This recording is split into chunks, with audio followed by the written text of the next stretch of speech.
Oh, so may discuss tayo ngayon, no? Ayun, sorry na, wag niyo akong tularan, pero siguro yung barita nakaka-relate din. Remember this bike? This bike na lagi ko sinasabi sa inyo na for retirement na dahil ano pa to 2010, no? So tagal na niya, 15 years, 16 years. Hindi pa nabubuksan yung makina. Pero dahil mahalang gasolina ngayon, ito kasi tumatakbo tong 67 kilometers to the liter. So ginamit ko, matipid.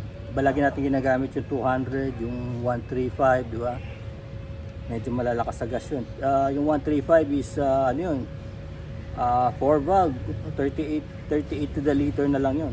Ito talaga solid 67. Ano yun actual conditions So ang problema na lang dito, since sumasama tayo sa mga PG1 115, no, bagong bago, mabagal siya. Kaya ginawa ko dito, hinay torque ko na lang para na lang sa akyatan makaya niya, no. Pero lagi ko sinasabi na 65 na lang ang top speed niya, 65 kilometers per hour ang top speed, no. Tapos may nagsasabi sa akin, mga kaibigan ko, sabi niya, palitan mo lang ng piston ring yan, okay yan. O kaya palit ka ng piston block, kung ano-ano, spark plug. Of course, spark plug, nagpapalit tayo, wala naman nangyari. Change oil, change oil naman tayo, ganun pa rin, 65 top speed. Medyo mabilis pa rin kaysa sa iba, kasi iba talaga mabagal magpatakbo. Eh ako naman talaga, sinasagad ko kung anong kakayahan niya. So 65, bagal, di ba? Lalo na pag mamarilaki, sabihin na natin 350 kilometers, masyado mabagal din. Hindi naman siya nakakainip, minsan nakakahiya din sa mga kasama dahil wala na ibibilis yun na lang talaga Ngayon, sabi ko, papalit ako ng piston ring, kagaya ng unang sinabi. Kaya lang, pag tinignan mo naman sa internet, sinasabi nila, magkapalit ka lang ng piston ring kung may problema, kung may umuusok na, kung maitim na yung usok o mausok na yung motor. Eh hindi naman mausok yung motor. Talaga maganda pa rin yung speed niya. Sa mga ahon pa rin, tsaka sa mga sa mga kahit saan dalhin. Okay to. Di sinunod ko, wala namang usok, ganda ng tunog. Eh di tinignan ko naman, sabi ng kapatid ko, tignan mo yung yung air cleaner kasi syempre galing tayo sa general na car, maalikabok, no? Eh for the longest time, di ko tinitignan yung air cleaner ko kasi ang ganda nga ng takbo, mabilis pa rin, di ba? Pag nakita niyo yung mga video natin, maganda pa rin yung takbo niya. Eh sorry na, huwag niyo akong tularan. Tignan niyo nangyari sa air cleaner.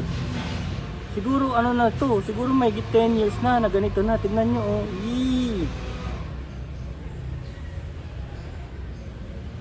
Ito na yung air cleaner niya, hindi ko tinitignan kasi nga umaandar pa Naalala niyo yung kasabihan ng mga Amerikano na if it's not broke, don't fix it, no? So tumatakbo, 65 nga lang, pero maganda takbo, ganda, ganito na pala itsura ng air cleaner. Tapos nakalagay dun sa niya, do not attempt to clean. Di ba? Usually sa Pilipinas, di ba? Nililinis lang natin to, no? Ginaano lang nung spray. Tapos, o kaya papalitan ng Scotch Brite, di ba? O kaya magsisinungaling, Scotch Brite na pinapalit nyo ito. Kasi nandun na kayo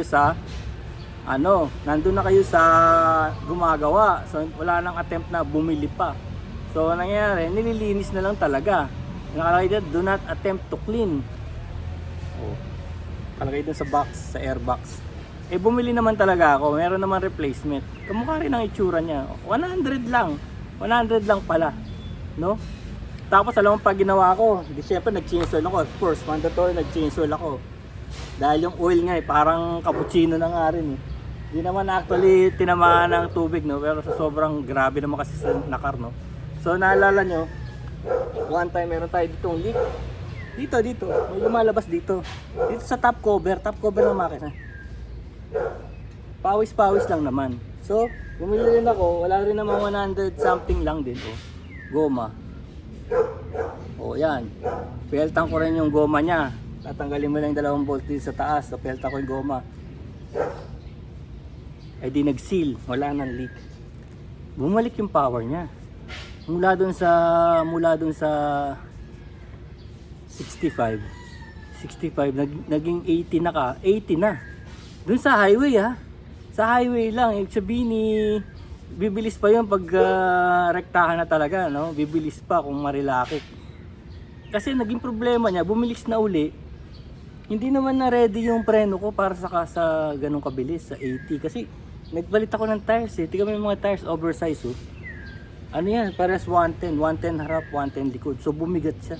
Ito pa yung mabibigat na tires galing sa Rusi, Classic 250. Mabibigat yung mga tires niya. So dapat naturally babawasan ng 10 kilometers per hour yung speed mo, no?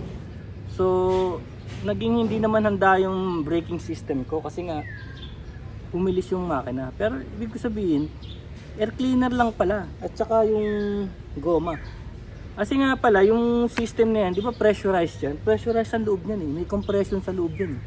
So kung kahit na konting leak lang dito sa makina niya, maapektuhan yung power niya, no? So yun lang, bumili ako 100 dyan, 100 din yung air cleaner. Ako na nagkabit. Bumalik yung power niya. Basically, ang pinaka nagbalik ng power niya ito.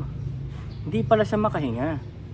Hindi pala makahinga yung makina, kaya pala tignan nyo, may mga ano pa, may mga dahon-dahon pa sa loob. Hindi na siya makahinga. Of course, I would believe kung lilinisin mo to, gagana pa nga. Kaya lang kung pupunta ka sa mekaniko, wala na siyang time para linisin to at patuyuin pa. Diba? Kasi bababad mo to eh. Oh.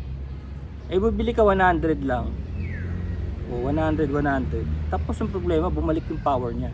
From 65, naging 80, and I don't know, baka kaya pa nga, kasi susunod ko magpapalit na ako ng tires, di ba? Kasi nga yung tires niya, yun sabi ng mga kasama ko, medyo hindi na rin maganda, medyo ano na siya,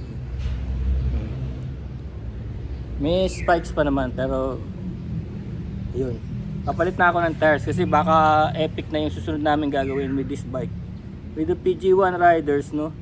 Baka tatawirin na namin yung jungle nung from Nakar to Dingalan slowly, either from this side or the other side. At least may laban na yung motor, no? Maabot na ng ganun yung power niya. Medyo minsan kasi pagka tayo nag-overthink, no? Una-una pagka mahina na yung power, niisip natin kagad piston na kagad ang papalitan, block, piston ring. Yun ang nagiging una nating tugon kagad. Pero actually hindi naman pala. Tignan nyo muna yung maintenance, the maintenance of the bike. Okay? Peace, more power.